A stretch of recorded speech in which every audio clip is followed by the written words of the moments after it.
Pessoal, boa noite a todos. Nossa aula começa agora, né? A aula está sendo gravada também, pra gente poder depois vocês poderem estar estudando. Todo mundo tá vendo, né? Os slides aqui. Todo mundo tá vendo, né? Sim. Sim. Tá.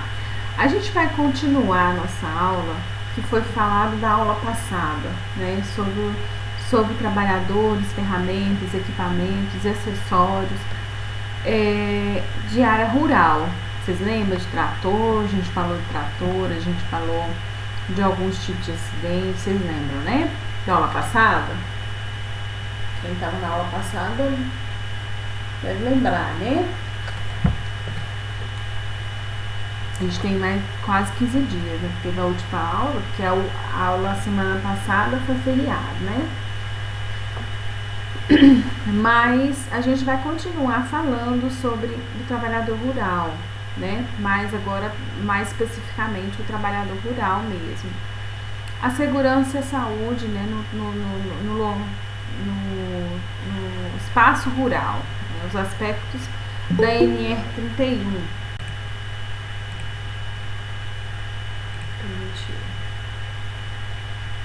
Os aspectos da NR31, né?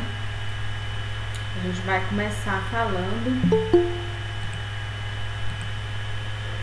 Boa noite a todos. Vamos começar. A gente vai começar, né, falando sobre os aspectos realmente bem específicos da área rural, né? Porque a gente tinha falado nas aulas passadas equipamentos, máquinas no modo geral, né? A gente tinha falado sobre como o checklist, né, de máquinas atuantes, né, com relação a tratores, equipamentos, né? Agora aqui é mais específico mesmo, bem específico com relação a NR31, tá? Ações exercidas durante 16 anos junto aos cortadores de cana-de-açúcar, né? Nós temos aqui os estudos e pesquisas desde 1994 a 2010, normalmente atendendo a demanda formada pela a Federação dos Empregados Rurais Assalariados do Estado de São Paulo, FETAESP, Federação de Trabalhadores Agrícolas do Estado de São Paulo, e Promotoria de Justiça do Ministério Público do Estado de São Paulo. E em 2001 a 2004, negociação tripartite, né, entre FERRA-USP e a usina de Santa Cruz e Fundacentro. E 2003, representante oficial do Fundacentro no grupo de trabalho em ergonomia vinculado ao Fórum Tripartite propositivo em relações do trabalho do setor canavieiro paulista, que está ainda em andamento. Em 2004, mestrado na USP, Faculdade de Engenharia Agrícola, entre o uso de luvas, né, de proteção no corte manual da cana. É porque a gente vê com relação a ações exercidas, né, pelos cortadores de cana-de-açúcar. A gente tem um trabalho aqui no Brasil, né, com relação a esses projetos, né, que trabalham rural, e principalmente os trabalhadores com cana-de-açúcar têm muitos acidentes, né, vinculados a acidentes com corte de braço, desmaios, porque eles não conseguem trabalhar, né, por causa da taxa metabólica, né, que é calculado não só o trabalho em si, mas por ser no sol. É um trabalho de grande esforço, né? É um trabalho de grande esforço eles ficar cortando cana e multiplica, né? Estar no sol, a roupa quente, né? E o esforço físico deles. Então, assim, isso com relação à taxa metabólica aumenta. Tem muitos que não conseguem atingir um trabalho o dia todo, tem que trabalhar em revezamento, né? Beber muita água, se alimentar melhor, né? E também tem outro requisito também que é com relação deixa eu lembrar aqui, mas eu acredito que é com relação ao revezamento, porque eles cansam muito do trabalho rural com relação à cana-de-açúcar. Ações exercidas junto aos cortadores de cana. Isso aqui é só para vocês terem uma ideia, a relação, né, de trabalho rural, tá? Ações exercidas junto aos cortadores de cana-de-açúcar, né? Organização dos encontros com trabalhadores canavieiros. Na região sudoeste, 26 a 28 de 10 de 2004, 32 sindicatos de trabalhadores rurais, pastoral da terra, MST, e do Comitê de Erradicação dos Trabalhos Escravos de Campos, 14 faculdades e universidades representando o Ministério do Trabalho, da Fundacentro, de Secretaria da Saúde, do Poder Judiciário, do Poder Público e outras entidades. Então, no total foram 150 pessoas. Depois, outro encontro teve na região noroeste, no dia 22 a 23 de 11 de 2005. 11 sindicatos de trabalhadores rurais, STR. 2 federações de trabalhadores rurais da Comissão Pastoral da Terra, CPT.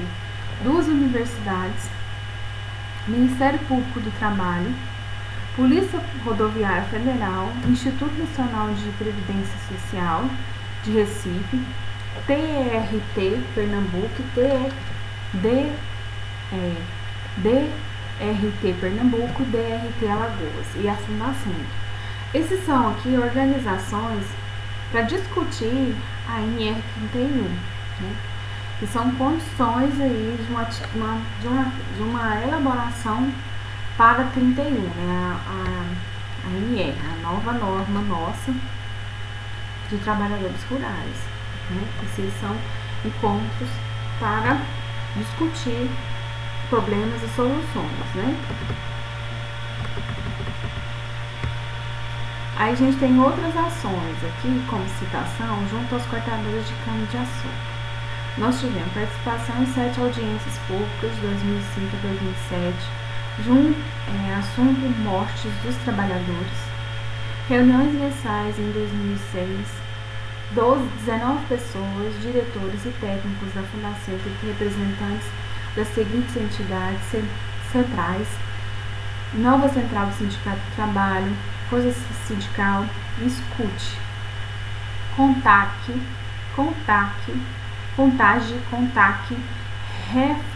Refaesp, FETAESP e sindicatos vinculados, Rural, Transporte e Indústria. Ações atuais. Em parceria com a Biblioteca da Fundacentro, estamos mantendo um banco de dados bibliográficos junto ao trabalho do setor sucro-alcooleiro desde 19 de 7 de 2007, atualmente com 305 obras. Representante oficial da Fundação para a Comissão Permanente Regional Rural, SP. Colaboradora de ações junto à Procuradoria Regional do Trabalho, especificamente 15ª Regional do Grupo Móvel do Trabalho Escravo, e a coordenação do estudo sobre as luvas de proteção, Código Manual de Cana junto à Ferraesp. Só para vocês terem uma ideia, né, do que é movimento, né, a movimentação com relação aos direitos rurais. Porque às vezes a gente não tem muito contato, porque vocês talvez sim, porque vocês trabalham em regiões mais rural, né? Mas esses aqui são o que move, né, a NR31, tá? É um pouquinho, hoje a aula é um pouquinho assim, mas com relação a dados, tá? O direito dos trabalhadores rurais, certo? Em 1943, capítulo 7 da Consolidação de Leis do Trabalho, CLT, excluiu o trabalhador rural da aplicação de seus preceitos. Na década de 50, ocorre a ruptura com os fazendeiros. Os trabalhadores deixaram de ser moradores. Nessa época, os trabalhadores eram um bem do proprietário. Poderiam plantar, tinham casa, mas só poderiam trabalhar para o dono da terra. Isso na década de 50. Moradores começaram a deixar os engenhos, cana-de-açúcar. Aqui se inicia o movimento de compra e venda da força de trabalho, que em 1960 surge a Liga Campesina, que é zona da mata pernambucana.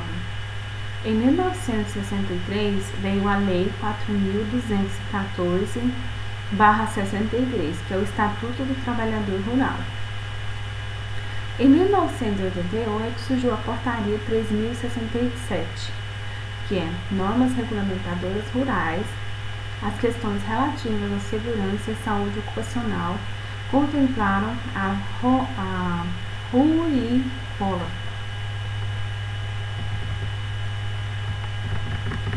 Aí começaram a ter as normas regulamentadoras rurais, né? Em 1988 já iniciou, né? A NRR1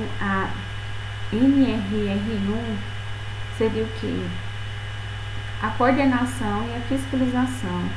Secretaria de Segurança e Medicina do Trabalho, SSMT, que significa coordenar, orientar, controlar e supervisionar as atividades relacionadas com a segurança e higiene do trabalhador rural. Existia também a Delegacia Regionais do Trabalho, fiscalização do cumprimento das NRR. A NRR2, Serviços Especializados em Prevenção de Acidentes do Trabalhador Rural, SEPATER. A NRR3, Comissão Interna de Prevenção de Acidentes do Trabalhador Rural, CIPATER. O empregador rural, que manteria a média de 20 ou mais trabalhadores, fica obrigado a organizar e manter em funcionamento uma CIPATER, né? O NRR4, Equipamento de Proteção Individual, considera-se o EPI para fins de aplicação de norma em questão todo dispositivo de uso individual destinado a preservar a proteção e a integridade física do trabalhador quando não for possível ter proteção coletiva. Isso já tem em outros NRs, né? A NRR5, produtos químicos, agrotóxicos e afins, fertilizantes e corretivos. São esses aí as NRRs de 1988. Depois começou a surgir a norma NR31, né, que visa segurança e saúde no trabalho na agricultura, pecuária, silvicultura, exploração florestal e aquicultura, desde 2005. Nós temos aí a NR, tem o objetivo, campo de aplicação, dispositivos gerais, obrigações, competência das responsabilidades, comissões permanentes de segurança e saúde no trabalho rural, gestão de segurança e saúde no meio ambiente de trabalho rural, serviço especializado em segurança e saúde no trabalho rural, SESTER, Comissão Interna de Prevenção de Acidentes no Trabalhador Rural, CIPATER, agrotóxico, adjuvantes e produtos afins, meio ambiente e resíduo, ergonomia, ferramentas manuais, máquinas, equipamentos e implementos, secadores, silos, acesso de vias de circulação, transporte de trabalhadores, transporte de cargas, trabalho em animais, fatores climáticos e topográficos, medidas de proteção pessoal, edificações rurais, instalações elétricas e áreas de vivência. Dentro do SNE 31, né, em relação ao serviço rural, tem o objetivo de estabelecer os preceitos a serem observados na organização e no ambiente de trabalho, de forma a tornar compatível o planejamento e desenvolvimento de atividades da agricultura, pecuária, silvicultura, exploração florestal, aquicultura, com a segurança, saúde e meio ambiente do trabalho.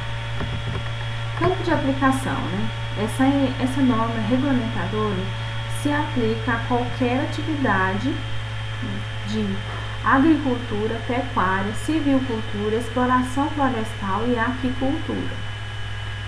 Responderão por essa norma, né? Pela aplicação dessa norma regulamentadora às empresas, empregadores, cooperativas de produção ou parceiros rurais que se congreguem para desenvolver tarefas ou que constituem grupo econômico, estabelecendo a responsabilidade solidária em todas as empresas, empregadores e intermediadores de mão de obra, o que toca a proteção da saúde do trabalhador rural.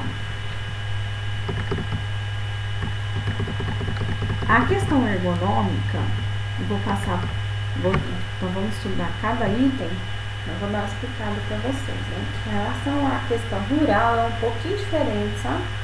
Do que a gente trabalha com relação a nós, né? No espaço urbano, às vezes no espaço mais adaptado, né? A ergonomia, ela tem muito, na questão rural, afeta demais, porque já existem, nós temos aí muitos casos, né, de problemas de saúde na área rural e na área da construção civil, né? Vamos dar uma lida aqui. O empregador rural ou equiparado deve adotar princípios ergonômicos que visam a adoção das condições de trabalho, as características psicofisiológicas dos trabalhadores, de modo a proporcionar melhoria nas condições do conforto e segurança no trabalho. É vedado o levantamento e o transporte manual de cargas, com peso suscetível de comprometer a saúde do trabalhador. Todo trabalhador destinado para o transporte manual regular de cargas deve receber treinamento ou instruções quanto aos métodos de trabalho que deverá utilizar com vistas à salvaguarda da sua saúde e prevenir acidentes. O transporte e a descarga de materiais feitos por impulsão ou tração de vagonetes sobre trilhos, carros de mão ou qualquer outro equipamento mecânico deverão ser executados de forma que o esforço físico realizado pelo trabalhador seja compatível à sua saúde, segurança e capacidade de força. Isso que é importante, olha só, gente. Eu vou ler de novo para vocês. O transporte e a descarga de materiais feitos por impulsão ou tração de vagonetes, de trilhos, carros de mão ou qualquer outro equipamento mecânico deve ser executado de forma que o esforço físico realizado pelos trabalhadores seja compatível com a sua saúde, segurança, capacidade e força, né? Então, nós temos aí uma condição, né, que às vezes a gente não vê, né, não é observado quando se trabalha na área meio rural, né? Porque às vezes você acha que você dá conta, você vai lá e faz aquilo, né? Mas a norma não fala quantos quilos por pessoa, né? Qual que é a capacidade de uma pessoa redigir ou manusear um saco de feijão, um saco de arroz, um saco de milho. Mas é importante a gente ter essa condição aí de analisar, né, essa capacidade de força, né? Porque a gente pensa que não, mas não podemos sobrecarregar braços, coluna principalmente e pernas. Todas as máquinas, equipamentos, implementos, mobiliários e ferramentas devem proporcionar ao trabalhador condições de boa postura, visualização, movimentação e operação. Nas operações que necessitam também da utilização dos pés, os pedais e outros comandos devem ter posicionamento e dimensões que possibilitem fácil alcance e ângulos adequados entre as diversas partes do corpo do trabalhador, em função das características e peculiaridades do trabalho a ser executado. Para as atividades que forem realizadas necessariamente em pé, devem ser garantidas pausas para descanso, foi o que eu falei para vocês, com relação àqueles trabalhos de cortar cana, por exemplo, é um trabalho muito cansativo e de muito desgaste físico e mental, né, por estar debaixo do sol, por eles acordarem muito cedo, tem essas condições. Então, aí o que acontece? Seria o ideal é trabalhar com você ter pausa, né? Fazer um grupo, né? Um grupo vai lá e corta, outro grupo descansa. Outro grupo você alternar, né? Um grupo vai lá e corta, depois outro grupo volta, né? E outros grupos vão, entendeu? Então, esse aí é o revezamento para não sobrecarregar. A organização do trabalho deve ser executada às características psicofisiológicas dos trabalhadores e a natureza do trabalho a ser executado.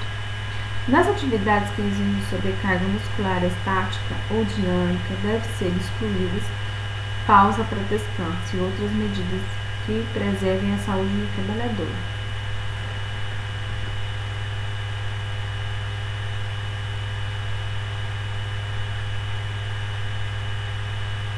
Então, sempre na questão, né, de excesso de serviço, excesso de trabalho, excesso de esforço, né, é recomendado que os trabalhadores revezem, né, façam uma dinâmica entre eles, para que não sobrecarga músculo, peso, o esforço em si, certo?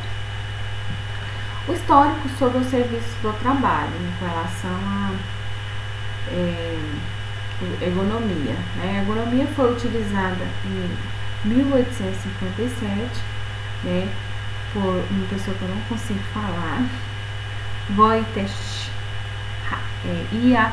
Iatendowicz, polonês, que esboçou sua obra Esboço da Ergonomia ou Ciência do Trabalho. Analisa trabalho físico, labor, né, trabalho estético, atividade recreativa, trabalho racional ou intelectual, pensamento, trabalho moral ou espiritual. No século XVII, Vauban Belidor se preocupava em medir a carga física do trabalho. Físicos e fisiologistas realizaram estudos sobre o homem em atividade. Depois no final do século XVIII, predominavam os estudos no campo. Após esse período, o material das ciências se desenvolveram, os estudos ditos rigorosos, controlados e, portanto, científicos começaram a se refugiar nos laboratórios. Essa tendência se mantém até hoje atualmente. Esses dois locais de estudos marcam diferenças muito precisas entre pesquisadores e influenciam o desenvolvimento de conhecimentos da ergonomia e sua aplicabilidade à concepção dos meios de trabalho. Porque tiveram, né, estudos com relação à carga física do homem no campo, depois esses estudos desses esforços excedentes foram tudo trabalhado, tudo no laboratório, né? Porque nós temos tecnologia hoje para saber quanto que a pessoa gasta puxando um carrinho de mão, quanto a pessoa gasta levando, né, quantos quilômetros um saco de arroz, né, de 30 quilos. Então a gente consegue, através de computadores, saber quantas calorias aquela pessoa gastou naquele tipo de trabalho, aquele esforço durante aquele período de tempo. E aí Ramazzini, no século XVII, compreendeu que o trabalho influencia o estado de saúde de seus pacientes e acrescentou a seguinte pergunta à sua análise: qual é o trabalho que você faz? Então, antes de saber, né, o que ele tem, ele pergunta o que ele faz, né, qual é o trabalho que ele desenvolve. Né? Desenvolveu um estudo sobre as consequências do trabalho sobre a saúde. São problemas oculares, problemas de postura, problemas de manuseio de cargas pesadas, entre outros, né? Willer, né, em 1832, entendeu que as condições de trabalho são incluídos os horários, os salários relacionados aos rendimentos, os adiantamentos sobre salários e seus abusos, né? A sua abordagem se estendia ainda no que se chama de trabalho forçado, a ausência de repouso, as condições de vida extras profissionais, a moradia, a alimentação, os salários baixos das necessidades reais. Né? A gente vê que depois nós temos pesquisadores que afirmaram que as condições da pessoa com relação ao seu trabalho inclui também horário, o salário. Vocês vão trabalhar no RH, vocês vão ter que ter essa noção, né? Salário, horário de trabalho, abusos com relação a atividades, trabalhos forçados, ausência de repouso, as condições de vida, esses profissionais, aqueles pessoal que tem 2 serviços, que vive num serviço, vai para outro, depois vai para outro. Moradia, alimentação, será que ele come bem, dorme bem, né? Salários baixos, né? Às vezes a pessoa não tem condições de alimentar, né, muito em casa. Tem isso também, tem trabalhos mais simples, pessoas mais simples. Às vezes a gente não tem consciência, porque trabalha a gente trabalha no meio urbano, às vezes a gente falta alguma coisa dentro de casa, alguém que conhece vai lá, deixa pra você e tal, porque é mais de fácil acesso. No meio rural, acredite ou não, tem pessoas que passam dificuldade também, né? Com relação, não conseguem plantar, não conseguem ter condições de alimentar-se bem. Então, às vezes, as pessoas não têm 2 ou 3 refeições por dia, né? Patizier, século XIX, vai além da proteção individual, preconizando proteções para máquinas, que diminuíssem os trabalhos pesados e perigosos. Então, esse pesquisador, o Patizier, do século XIX, ele já prevê, né, que a proteção individual ele é a melhor condição para o trabalho, principalmente o trabalho rural, né? Porque vai diminuir, né, vai aumentar, né, o trabalho mecanizado, né, a proteger o trabalhador, né, e diminuir o trabalho pesado e o perigoso, né. Aí o que tem agora? Vamos falar sobre a Segunda Guerra. Empregados com conhecimentos específicos e tecnológicos para a construção de dispositivos complexos de guerra, como submarino, tanques, aviões e radares. Na Segunda Guerra Mundial e na Primeira Guerra, a Primeira e a Segunda Guerra tiveram muito desenvolvimento com relação a grandes tecnologias, GPS, né? Aqueles radinhos de Motorola, eles foram desenvolvidos na guerra, né? E mapas, né, foram desenvolvidos. Então, a gente tem aí uma grande arsenal, né, como submarinos, os tanques, os aviões, os radares, que foram hoje já utilizando o meio rural. com o objetivo também de captar tais dispositivos, as características e limitações do homem, buscando melhor desempenho, menor fadiga e redução dos acidentes. Surgem assim o que se passou a ser engenharia humana. Fala-se da primeira vez na adaptação da máquina ao homem.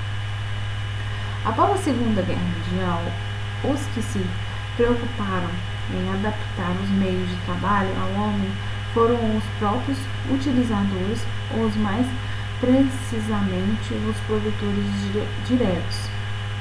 Lane, em 1930, cria a revista O Trabalho Humano, abordando questões como a organização racial da atividade e outras como fisiologia e psicologia. Este período é marcado pela justificativa do caráter científico em função disto o desenvolvimento de índices. O papel da ergonomia persistiu na transformação dos meios de trabalho, as ferramentas, os sistemas de comando das máquinas, a organização dos espaços e a própria organização do trabalho é uma das consequências da divisão do trabalho, um dos elementos que participam ao distanciamento do trabalhador do prescrito e real. Quer dizer, a gente vem hoje com relação ao trabalho rural, antes era tudo manual, onde a máquina e o homem trabalham juntos, numa perspectiva de mais condição de uma melhoria, uma condição melhor de trabalho. O que eles estão dizendo é que as questões hoje vêm se discutindo desde 1930, a ergonomia como boa condição para o trabalho rural, e o racional da atividade, a organização racional da atividade.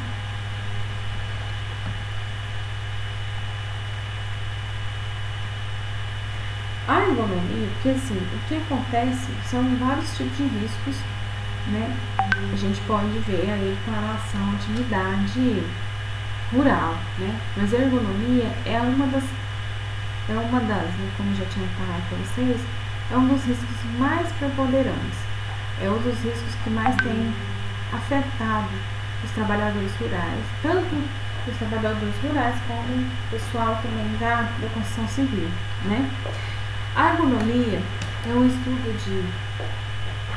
da adaptação do trabalho ao homem, considerando o ambiente físico, aspectos organizacionais, problema do trabalho, controle e resultados. O conjunto dos conhecimentos científicos relacionados ao homem é necessário para a concepção de ferramentas, máquinas e dispositivos que possam ser utilizados com o máximo de conforto, de segurança e de eficácia. Nós temos aí a NR17, que fala-se de ergonomia em 1978. Nós temos a ergonomia francesa, Ela nasce na França em 1949, Nasce a ergonomia francesa com os primeiros trabalhos sobre biomecânica e o trabalho muscular, estudando a ergonomia e movimentos sob critérios fisiológicos. Aspectos energéticos do trabalho muscular, estático e dinâmico.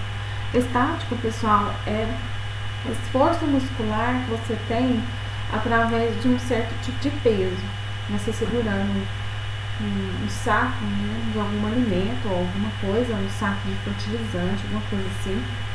Você parado é um esforço, você andando com o saco também é outro esforço. Então, o trabalho muscular estático é aquele trabalho que você está parado. E o dinâmico é que você está trabalhando em movimento, tá? Se associado aos dados antropométricos, medidas do corpo humano, que tem como meta definir os espaços de trabalho. Nessa corrente, o que se valoriza é a pesquisa a campo associada ao trabalho em laboratório. Os trabalhos desenvolvidos foram as mesmas de psicologia e fisiologia. estão lançados as bases para a análise ergonômica do trabalho, EAT. Extensão EAT é um documento que vocês não vão fazer, né? Vocês vão pegar um documento tipo um laudo, né, ergonômico. Vocês vão pegar, nesse caso vocês vão trabalhar na área rural, né? É uma ergonomista que faz, tá? Essa é a análise aí ergonômica do trabalho, tá, pessoal? Vocês vão pegar esse laudo, né? E vocês vão trabalhar em cima dele, né, como técnico de segurança também, são iniciadas a partir de necessidades sociais. Aí, o que significa isso, né? Essa análise ergonômica do trabalho. A gente vai ver, é um documento, certo? O homem e mulher, respeitando suas peculiaridades físicas, fisiológicas, psicológicas e sociais, ambiente também, que é o mobiliário, as instalações, temperatura, ruído, vibração, luz, cor, gás, entre outros. As informações, né? Transmissão, processamento e tomada de decisão. Consequência do trabalho, questões de controle, estudos de erros e acidentes, gastos energéticos, fadigas e estresse. NR17 define que a organização do trabalho deve levar em consideração, no mínimo, os seguintes requisitos: as normas de produção, o modus operandi, a exigência de tempo, horários de turnos, a determinação do conteúdo de tempo que fazer, ritmo de trabalho, forma de pagamento e conteúdo das tarefas. Nós temos aqui como que funciona, né? A análise ergonômica do trabalho. O trabalhador rural ou equiparado, quer dizer, é uma condição, né, que o homem próximo às condições do trabalhador rural. Chama-se trabalhador equiparado, tá? Deve adotar princípios econômicos que visam a adaptação das condições de trabalho às seguintes características fisiológicas dos trabalhadores, de modo a proporcionar melhorias nas condições de conforto e segurança do trabalho. O que se prevê na NR, né? Que o trabalhador, né, o trabalho, né, que tenha no mínimo as condições fisiológicas, de modo a proporcionar conforto e segurança para o trabalhador, né? A organização do trabalho deve ser adequada às características psicofisiológicas dos trabalhadores e a natureza do trabalho a ser executado. Quer dizer, de um lado, né, os fatores que interferem nas características psicofisiológicas dos trabalhadores, e do outro lado seria o sexo, a idade, a experiência, a formação, o estado instantâneo, fadiga, ritmos biológicos versus horário de trabalho. Porque o que a gente vê muito é que o trabalho rural não se compara, né, com o trabalho urbano, tá, pessoal? Às vezes a gente pode pegar, se forem trabalhar CNRH de área rural, vocês vão entender que existe essa condição aí da pessoa com saúde, com relação à idade, com relação à experiência, tem que ter mais, dependendo da situação, com mais critérios, certo? Análise aqui, etapas de análise ergonômica do trabalho, AET, né? Análise da demanda, análise do ambiente técnico, econômico e social, análise da atividade, da situação de trabalho e restituição dos resultados, recomendações ergonômicas, validação da intervenção e eficiência das recomendações. Definições importantes em ergonomia, né? O trabalho real, o trabalho prescrito e a tarefa. O que é isso? As condições determinadas e os resultados antecipados. E o trabalho real seria as condições reais, trabalho de atividade de trabalho, resultado efetivo, né? A atividade é um conjunto de fenômenos, né? Fisiológicos, psicológicos e físicos, que caracterizam o ser vivo realizando atos, né? Isso resulta ao movimento do conjunto do homem, pensamento, desejo, as apresentações história, né? Quando indicar AET, né, seria o quê? Um trabalho exigido de grande esforço físico, trabalho exigindo postura rígida ou fixa, ou só sentado, ou só em pé, por exemplo. Introdução de novas tecnologias ou mudanças no processo de produção, taxa de absteísmo elevada, quer dizer, taxa de pessoas que faltam ao serviço, certo? Rotatividade elevada, frequência e gravidade de incidentes elevadas, isso é importante, ó. Presença máxima de trabalhadores jovens, presença maciça de trabalhadores jovens, queixa de dores musculares, pagamento de prêmio de produtividade, conflitos frequentes, incluindo greves,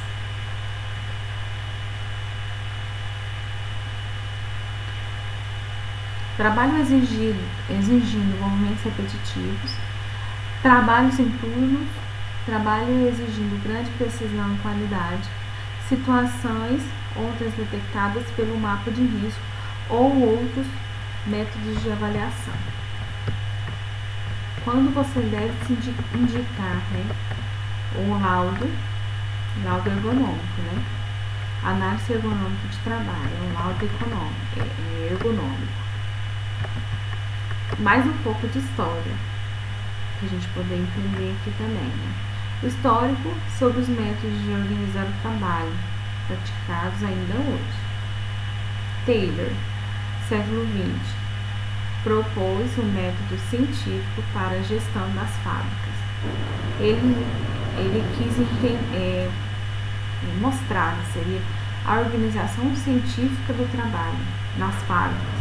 Preconizava o seguinte: uma vez aprendida a tarefa do homem, funcionará como uma engrenagem de uma máquina e seu comportamento programado seria invariável e constante.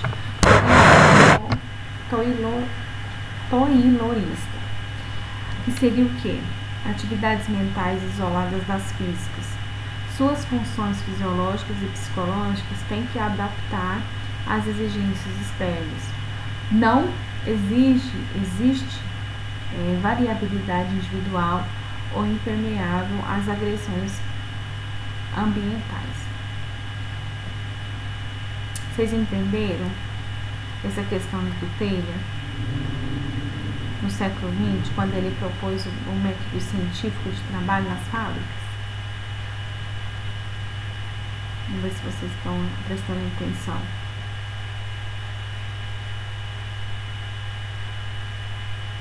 Alguém entendeu? Vou ler de novo. O Taylor, no século XX, propôs o método científico para a gestão das fábricas. O que seria isso? É uma organização científica do trabalho das fábricas. Preconizava a seguinte proposta: uma vez aprendida a tarefa, o homem funcionará como uma engrenagem de uma máquina e seu comportamento programado seria invariável e constante. Certo? Uma vez que o homem foi programado para trabalhar como uma máquina, seria um homem taoísta. Certo? Seriam atividades mentais isoladas da física. Suas funções fisiológicas e psicológicas têm que adaptar às exigências externas. Não existe variabilidade individual e impermeável às agressões ambientais, né, que seria o homem taoísta, né? Depois o Eric Ford, de 1863 a 1947, seria a produção em massa, né?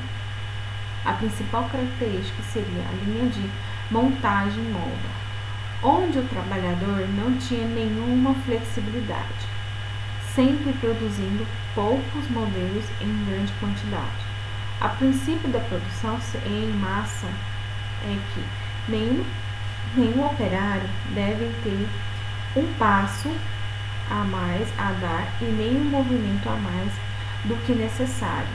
Em função disso, criou normas que visavam a economia de pensamentos e redução de movimentos. Então, quer dizer, Ford daria o seguinte, que o homem ele está condicionado a como se fosse uma máquina, né? Isso seria que tiraria a condição dele de homem, né, como pensamento de forças externas e tudo, para se tornar máquina, certo? E o Henry Ford declarou, né, que os trabalhadores não precisam de ter muitos movimentos, reduziria os movimentos para o que? Massificar o tempo, né, em condições de que você consegue ter mais lucro porque você produz mais. A visão dos dois é a questão de extremo trabalho, não gastar tempo com nada, certo? O tempo é valioso, né? Em questões de muitos movimentos, gasta-se tempo, né? Então o homem tem que produzir mais e essas condições de produzir mais, certo?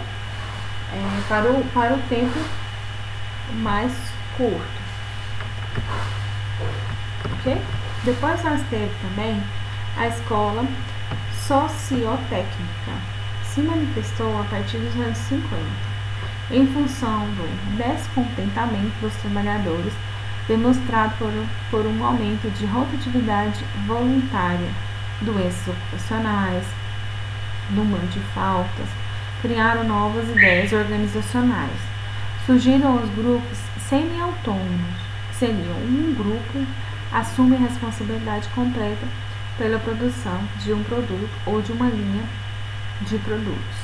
Depois nós temos o modelo toyotista, que produzir é necessário, reduzindo os estoques, automatização, utilização de máquinas que desligam automaticamente caso ocorresse algum problema. Um funcionário poderia manusear várias máquinas ao mesmo tempo. Just time, na mesma hora, né? Ou na hora certa. Bens são produzidos após a venda. Quem bem etiqueta o cartão, né? Método para programar a produção de modo que just time se efetive, né? Tempo de equipe orientados por um nível. Controle de qualidade total. Todos os trabalhadores devem ser qualificados para serem contratados. São responsáveis pela qualidade dos produtos em todas as etapas de produção. Dessa lógica nasceram os certificados de qualidade, que são chamados de ISO, que foram um modelo toyotista, né? Nós temos aí algumas condições, né? Como a etiqueta do cartão, que também, né? O just time, que seria a hora certa, né? Então são várias condições e itens aí de qualificação, né? E hoje chamada de ISO.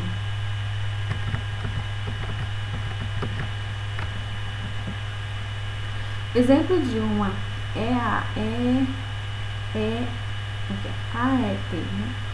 Equipamento de proteção individual versus porte manual de cana, de 2000 a 2004. Essas são condições, são situações, certo, pessoal? Demandada apresentada pelo sindicato e patrão, trabalhadores têm problemas para usar EPIs. no corte manual da cana. Emprego depende do uso, né? A norma regulamentadora da NR 4, item 4.6, cabe aos trabalhadores usarem obrigatoriamente o EPI indicado com a finalidade a que se destine, né? Então, quer dizer que se o empregador, né, deve exigir os trabalhadores que usem os EPI. Se caso não, há um comunicado da empresa, né, advertência verbal, advertência por escrito, depois a suspensão por 1 dia, depois a suspensão por 3 dias, depois seria desligamento por justa causa. Então, a confirmação da demanda junto a 35 trabalhadores, observação de campo e aplicação de entrevista, né? Seria uma condição aí para você melhorar, né, essa questão aí de falta, a questão de não uso do EPI, né? A tarefa dos cortadores, né, são os procedimentos ISO 2002, Gonzaga 2002.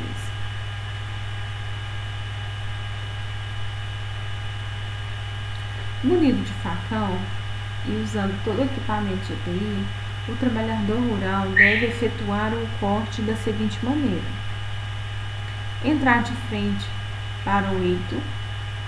2. O corte de base deve ser rente ao solo, não deixando o tonco nem soqueira. 3. O corte da ponta deve ser feito no último gongo, não deixando que venha palmito e nem cana junto com o ponteiro, e devem ser separados da cana cortada. 4. O desmonte poderá ser feito na mão ou no chão. Na segunda hipótese, deve ser despontado no momento em que o feixe for jogado no chão, não havendo necessidade de pé e ponta ficarem no mesmo lado, ou seja, podem ser opostas. A aleira deve ser feita de maneira que fique centralizada em relação às 5 ruas, isto é, a leira deve ficar centralizada na terceira rua.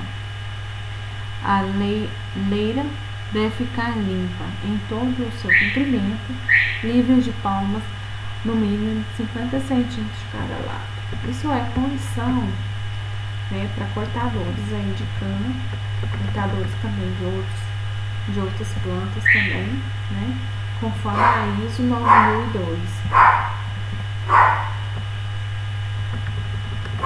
Atividade dos cortadores. Condição da cana: leve, pesada, crua, queimada, enrolada, enraizada.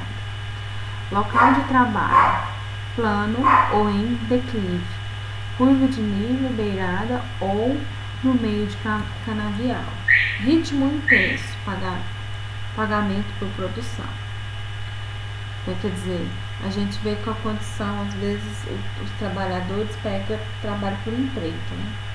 A presença do sol, chuva, fuligem, cinzas e sacaróis.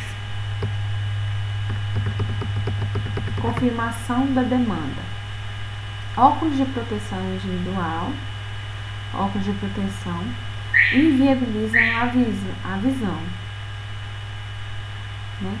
Às vezes eles não gostam muito de usar óculos, porque por causa do vapor mesmo, da condição aí de muito suor no rosto, certo? Atrapalha a visão deles. A luva de proteção não são aderentes ao cabo do facão. Aí eles começam a ter dores nos braços e depois terem problemas osteomusculares, que podem ser ler ou dor. Perneira de proteção. Podem esquentar, escorregar e machucar as pernas. A perneira, você sabe que é proteção contra cobra, né? Animais peçonhentos. E sapatos de proteção que lesionam os pés. Às vezes o pé machuca por causa que ele Ele é muito apertado. Todos os EPIs, exceto sapato, eram fornecidos em tamanhos únicos. Antigamente, os EPIs, eles não perguntavam se o funcionário qual que era o número dele, não. O número servia para todo mundo. Estratégia operacional. Emborrachamento do cabo do facão para conseguir usar as luvas de proteção. Isso aí pode ser uma condição aqui, isso aqui pode ser uma resposta, certo? Para tratar essa condição aqui do facão não aderir à luva, né? A luva ser uma luva ruim de adesão, né, dado o facão, aí eles pedem para emborrachar o cabo do facão para que a luva consiga ter aderência e não para conseguir manter mais força, né, e mais controle no facão. E leridor, o que é? Né, é uma forma de adoecimento. Fortemente depende da organização e das condições de trabalho. Eu já tive amigas que tiveram leridor aí de trabalho, isso trabalho em escritório. Elas não conseguiam escrever mais, não conseguiam ter mais domínio do braço, da mão, né?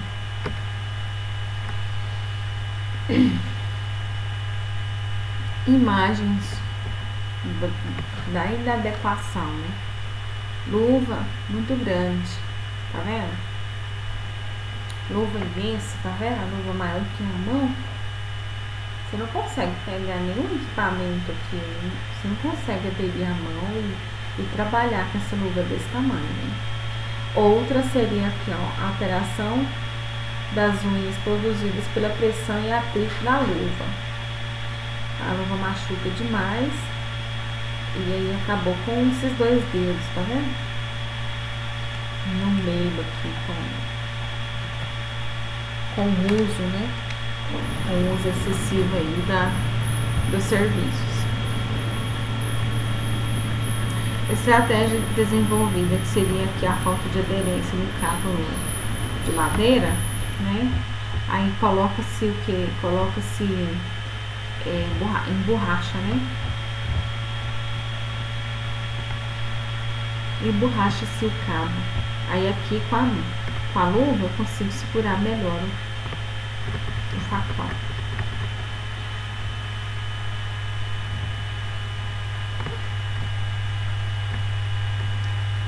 Nós temos agora a origem do problema com relação àquelas condições, né, de EPI, condições de trabalho. O EPI pode ser vendido legalmente com o certificado de aprovação, né, CA, emitido pelo Ministério do Trabalho. A emissão do CA é considerada apenas o risco. Por exemplo, luva de proteção contra o corte, testes avaliam a resistência do corte, né? Porque o CA, ele faz testes, né, com relação no laboratório, eles fazem um teste avaliando aquela condição do equipamento. Por exemplo, se ele vai tensionar, ele vai resistir, né, a qual pressão, ele vai resistir a qual potência, por exemplo, com relação à energia elétrica, ela vai resistir, por exemplo, até quantos, né, miligramas com relação à poeira ou ao químico, por exemplo, as características do EPI, né? Muitas das vezes a gente pensa que o EPI, uma máscara, serve para qualquer situação, não é, né? A máscara vai depender, né, da sua condição, né? Do qual é o tipo de trabalho executado, qual que é, se é produto químico, se é gás, se é poeira, se é névoa, né? Então nós temos aí condições aí de usar o EPI, né? Então a luva, que é de proteção contra corte, por exemplo, tem as condições pré-estabelecidas de qual tipo usar, né? Bom, a forma de fabricação das luvas de segurança, a BNT NBR 13.712. Na emissão do CA é desconsiderado, né, o conforto, a qualidade, a adequação à atividade, medidas do corpo dos trabalhadores, o que gera desconforto e insegurança, porque o CA ele não vai levar o conforto, né, já como prioridade, ele vai levar o quê? A proteção do trabalhador, né? O trabalhador precisa ser protegido até tantos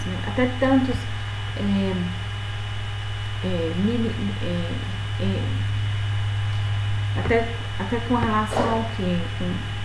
Nós temos aí um limite, né? Com relação, por exemplo, à energia elétrica, até quantos watts de potência, né? Certo? Até quanto de poeira, até quanto de gás. Nós temos aí condições para usar o EPI, certo? Confirmando a eficiência do emborrachamento no cabo de facão. Esse aqui é um exemplo, né, que o pessoal deu lá no campo com relação ao facão e à luva, tá? Em 2004, analisaram 4 modelos de luvas a pedido dos trabalhadores. Em laboratório, testamos o coeficiente de atrito estático, né, entre o material da luva e a madeira do cabo, limpo e emborrachado. A madeira emborrachada, nós temos aí 1,3, né, de coeficiente de atrito. Já a madeira limpa, 0,86. Então, quer dizer, a emborrachada ela tem mais coeficiente de atrito. Logicamente, você vai preferir mais a madeira emborrachada do que a limpa. Trabalhadores selecionaram luvas com atrito médio, raspa de couro versus meio. Quer dizer, isso é só a mesma condição aí com relação aos atritos, né? Análise de luvas emborrachadas. Atualmente está sendo feita as análises de luvas oriundas de uma nova norma de fabricação de luvas, só para fabricação de luvas, tá? Normas europeias, ABS-NE 420, luvas de proteção, requisitos gerais, e ABS-EN 388, normas para ensaio. Nós temos transporte de carga, né? O transporte é vedado o levantamento e o transporte manual de cargas com peso suscetível de comprometer a saúde do trabalhador.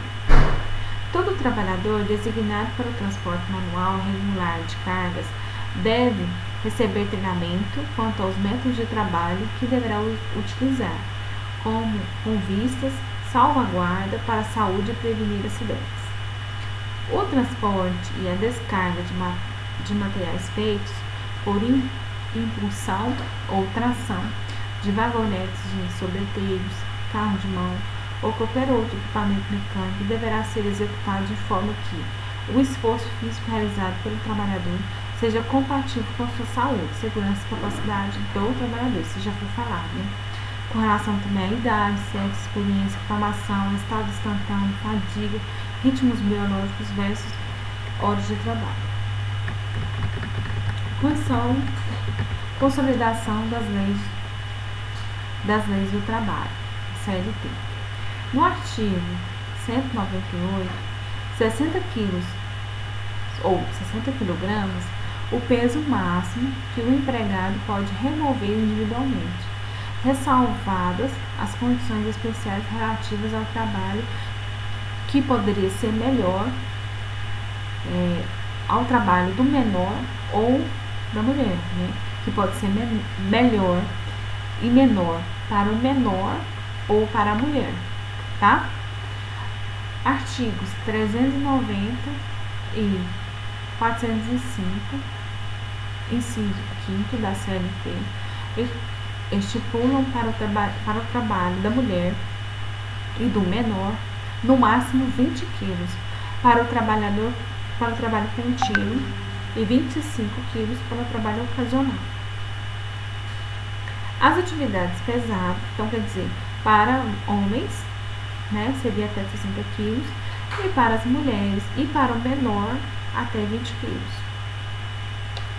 As atividades pesadas, como o levantamento e transporte manual de cargas, têm trazido como consequência dores na região lombar dorsal, seja pelo peso excessivo de cargas, como também na adoção de posturas inadequadas para a realização de tarefas tais como apanhar, descarregar e transportar a carga pesada em flexão ou girando a coluna para apanhar a carga em local de difícil acesso.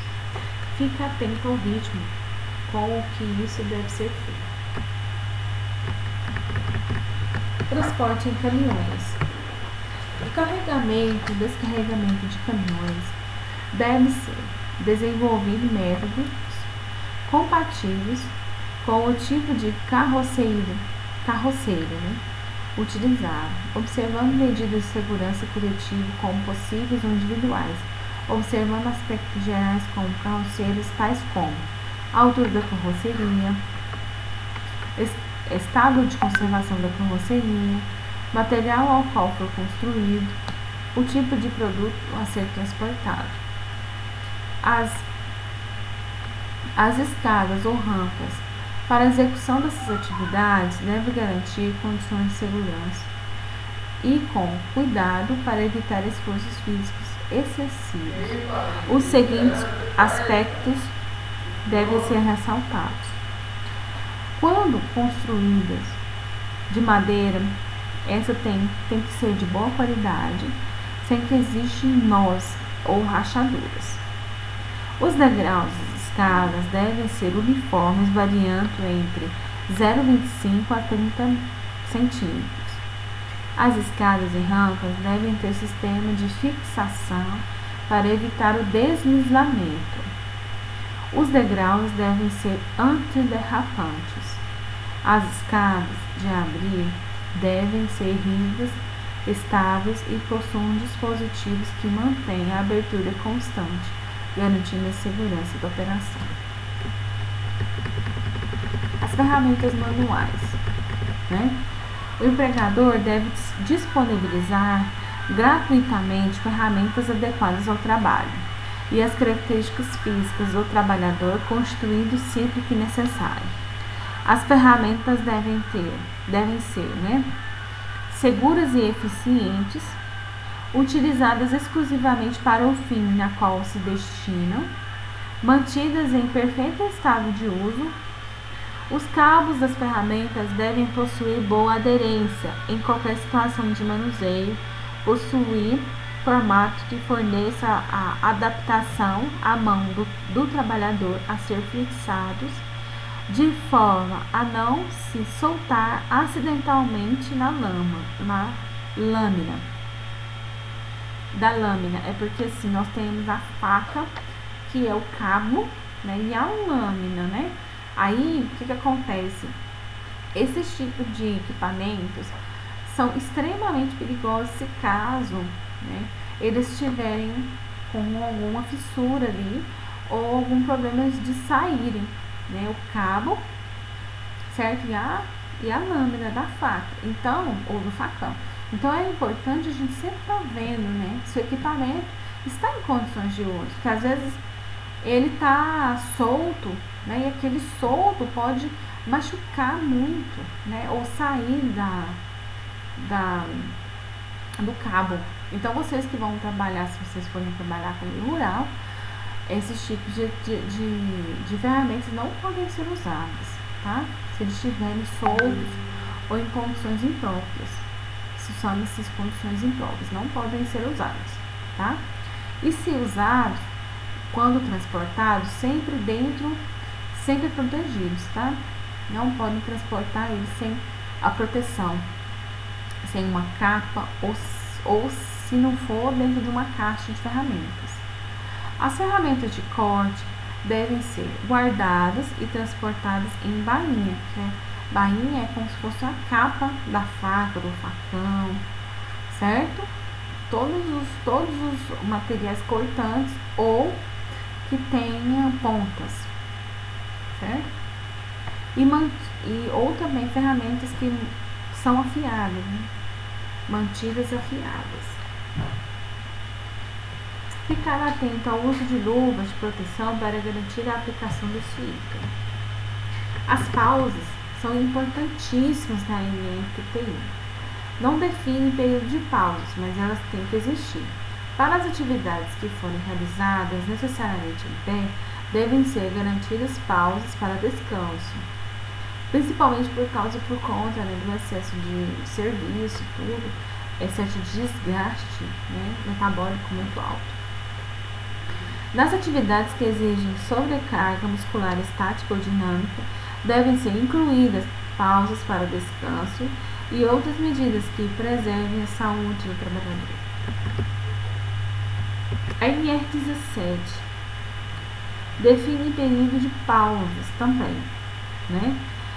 Teleatendimento e telemarketing, as pausas deverão ser concedidas fora do posto de trabalho em 2 períodos de 10 minutos contínuos. Após os primeiros e antes dos últimos 60 minutos de trabalho. 2. Processamento eletrônico de dados. Nas atividades de entrada de dados deve haver, no mínimo, uma pausa de 10 minutos para cada 50 minutos trabalhados. Não reduzindo da jornada do normal de trabalho, né? Nós temos aí, na NR17, que é NR Ergonomia, nós temos aí cada tipo de serviço, né? Há uma pausa relacionada aos trabalhos, por exemplo. Para o telemarketing é 60 minutos, né? Após os, aqui ó, por exemplo, em 2 períodos de 10 minutos contínuos. Então, eu tenho aqui 10 minutos, né? A cada 10 minutos, um descanso, por exemplo, entendeu? 2 períodos de 10 minutos contínuos, entendeu? Então, assim, e também, após 60 minutos de trabalho, né, 10 minutos de descanso, certo? Para o processamento de dados, para quem trabalha com eletrônicos, seria a cada 50 minutos, 10 minutos de descanso. Então, sempre trabalhando nessa pausa, certo? E nas outras categorias, né, demais categorias, pausas versus negociação tripartite versus convenção coletiva. Isso aí é com relação, né, a condições, né, das NRs, né, que seria a força política aí para a gente melhorar, né, as condições de trabalho. Razões para pausa, para descanso durante o dia. Nós temos aí a relação, né, trabalho físico pesado. Para recuperar a respiração e a circulação, para restaurar a energia e evitar um nível baixo de açúcar no sangue, através da distribuição da ingestão de comida, também para remover ácido lático ou compensar a queima de oxigênio, né? Trabalho em pé para restaurar a concentração de sangue nas pernas e nos pés e diminuir a pressão nas veias. Trabalho em clima quente para resfriar o corpo e repor as perdas de água regularmente. Trabalho perigoso para prevenir acidentes causados pela fadiga. Importante definir, né? Duração, frequência, momento, tipo de trabalho, condições seria calor, frio, poeira, ruído, etc. Trabalhador, velho ou novo. Aí seria importante a gente trabalhar com o quê? Com ginástica laboral, né? E que não é pausa, né? A ginástica laboral é uma condição de melhorar, né, os músculos, né? A força do músculo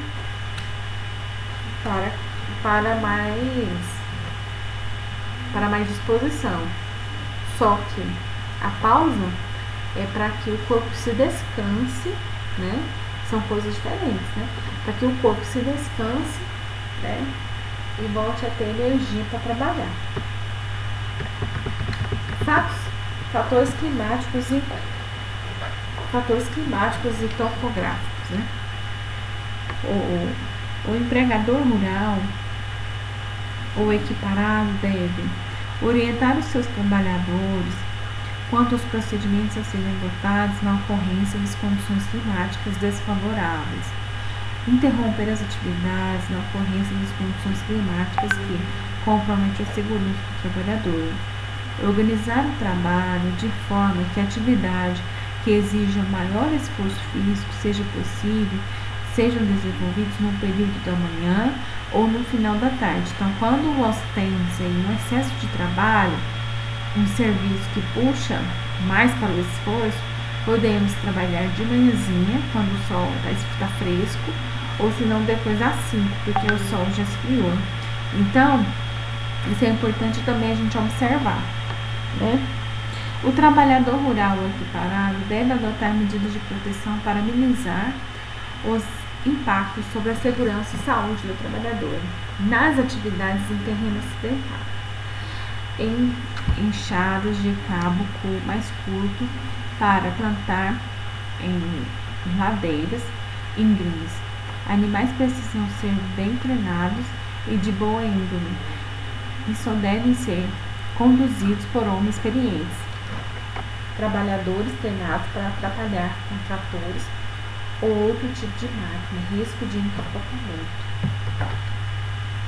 Nós temos aí essas condições, tanto climáticas quanto também topográficas. Agora nós vamos falar sobre condições climáticas desfavoráveis, né? Tempo chuvoso com possibilidade de descargas elétricas, porque o trabalho rural, nós temos aí problemas com relação à chuva, né? Chuva, vento, porque é espaço aberto, é ambiente aberto. Então, o tempo, que seria a chuva, com possibilidade de descargas elétricas, é problema extremamente, por exemplo, com relação aos raios, por exemplo, eu já vi cursos de MR10, e o pessoal na área rural disse que uma vez teve um raio que caiu na região e que ligou, chegou até ligar as máquinas na área, no pasto, né? E aí aquilo ficou para eles, eles acharam muito interessante, né? Porque o raio, né, atinge, né, uma esfera grande em espaço, porque o raio, a potência do raio consegue gerar, né, um campo magnético, e esse campo magnético ele consegue atingir, né, alguns lugares, por exemplo, queimar algumas coisas, né, e também queimar e também até matar gado, né? Eu já vi gado morrer por eletrocutado debaixo de água, né? Então, assim, descargas elétricas, cabe ao empregador adotar procedimentos orientativos ao trabalhador, tais como, né, um plano de fuga, construindo para, né, afastar-se dos cumes de montanhas, não operar tratores ou máquinas especialmente para rebocar equipamentos metálicos, isso durante a chuva, tá? Permanecer dentro dos automóveis, não permanecer dentro da água, isso de forma alguma, sabe? Os automóveis têm aí o pneu emborrachado e a borracha é um mau condutor, né? Ou também é um bom, né? É um bom bloqueador, né? De energia elétrica. Quando ele é um bom condutor, ele é um bom condutor. Quando ele é um mau condutor, ele é um bloqueador, certo? De energia elétrica, certo? Então, o que acontece?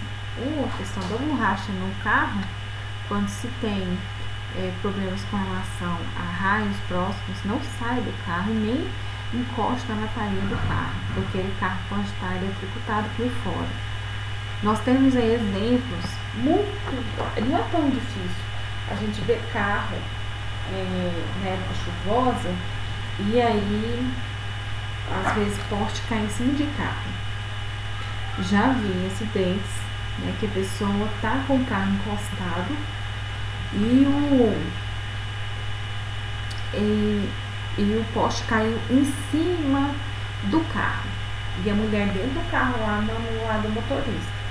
Aí O que se dizem é que o certo ele é nunca sair do carro, ela não pode tentar sair do carro. Por quê?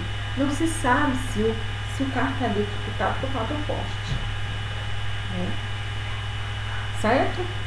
Então, se acontecer de algum de vocês estarem próximos de poste ou fio elétrico próximo ou chuva em lugares, né, em lugares com descarga elétrica, né, a gente não pode sair do carro, tá bom? E evitar, aqui ó, permanecer dentro do, então tá, evitar as canoas que os mais se tornam mais expostos aqui ó, evitar as canoas que os tornam mais expostos dentro dos rios, né? Manter-se longe de aves isoladas.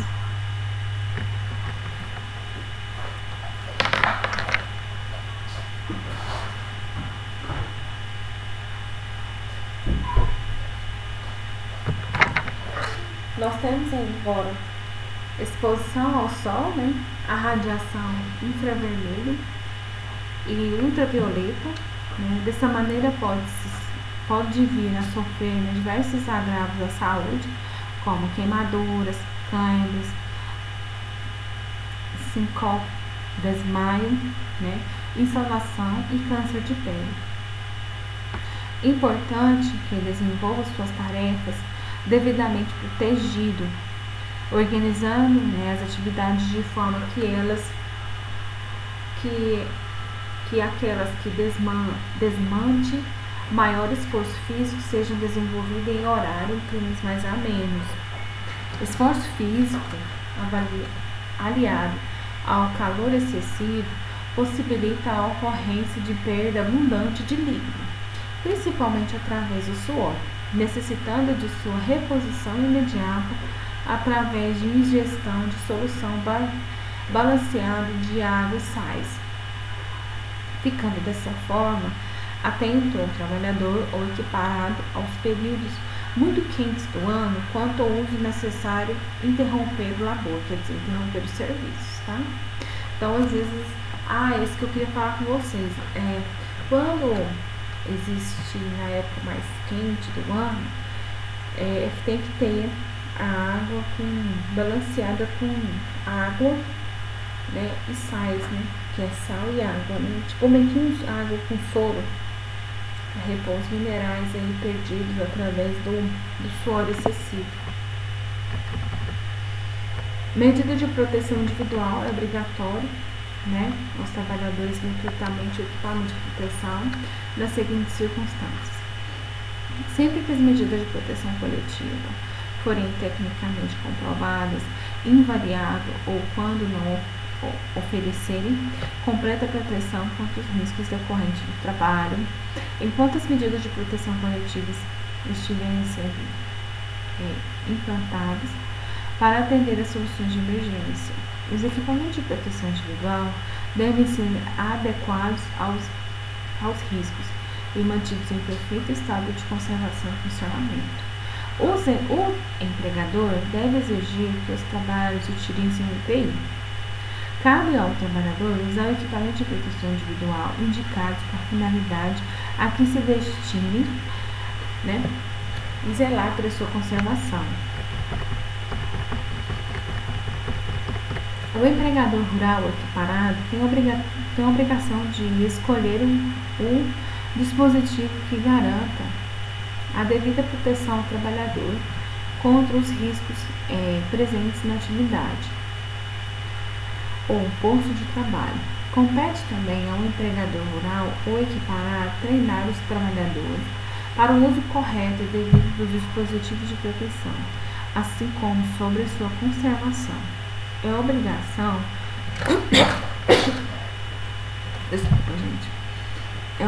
do empregador rural ou equiparado exigir dos seus empregados o uso dos medidas de proteção individual.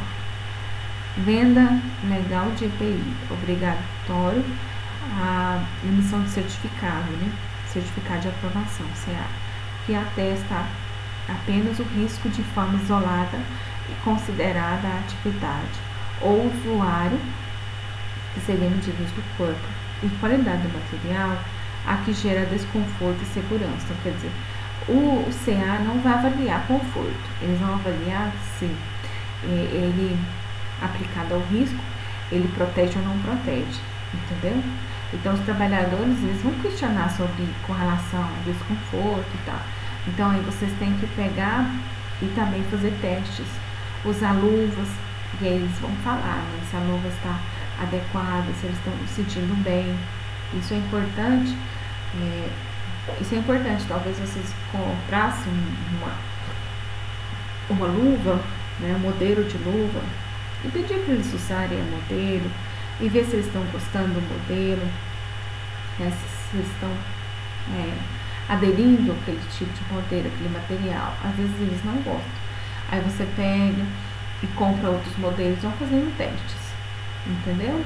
E é assim que é feito. Como também é feito também com bota. Às vezes bota eles não gostam de primeiro daquele modelo. Eles vão comprando e vão vendo, né, as condições com relação aos trabalhadores, vendo como eles aderem melhor. Alguns exemplos de EPIs, né? Proteção da cabeça, olhos e face, capacete, óculos e máscaras. Proteção auditiva, protetores auriculares. Proteção de vias respiratórias, respiradores com filtros. Podem ser mecânicos, poeira orgânica, químico, produtos químicos, tá?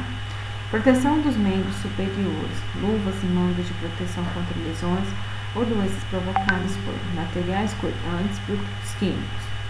Proteção de membros inferiores, que seriam botas diversas e pernilha. Proteção do corpo inteiro, nos trabalhadores que haja perigo de lesões provocadas por agentes de origem térmica, biológica ou mecânica, meteorológica e química, que são aventais e macacões. Proteção contra queda com diferença de nível, que seria o quê? Cinto de segurança para trabalhadores acima de 2 metros, quando houver risco de queda. É cinto, talabarte, corda, são EPIs para trabalhar em altura. Pessoal, a gente já está terminando. Acho que se vocês importar, a gente só vai ler 3 slides. Pode ser? Só esses slides, tá? EPI na aplicação de agrotóxico na cultura de tomate. A falha de projetos como a permeabilidade de tecidos empregados na confecção de EPI, roupas sem ventilação, criando um efeito abafamento. Máscara de proteção provoca a redução da circulação de ar. O trabalhador tem que fazer mais força para respirar, aumentando a pressão. A diferença de pressão interna e externa facilitando a contaminação. Exposição da pele decorrente da falta de análise antropométrica dos usuários na fase de concepção e a inevitável adequação dos equipamentos. Luva de proteção com folga excessiva e mangas de camisas que deixam um punho descoberto. Então, quer dizer, não há uma efetividade aí com relação ao membro todo. Isso são produtos, são EPIs que nós temos aí que temos com problemas, né? Por exemplo, a roupa não é totalmente permeável ao agrotóxico. Aí nós temos máscaras que dificultam a respiração, certo? E a pessoa tem que respirar com mais força. E nós temos também aí, luvas de proteção excessivas, ou às vezes mangas que não conseguem aí, tampar todo o punho, né? O punho descoberto, ou também um braço ou um antebraço descoberto. Esses são problemas aí com relação à aplicação, não é só a cultura de tomate, não, é qualquer tipo de cultura, tá? Isso porque foi um exemplo citado no livro. Aí nós temos aqui a referência, né, das coisas que eu já passei para vocês. Alguém tem alguma dúvida com relação ao trabalho rural? É um pouco mais cansativo, né? Alguém tem alguma dúvida?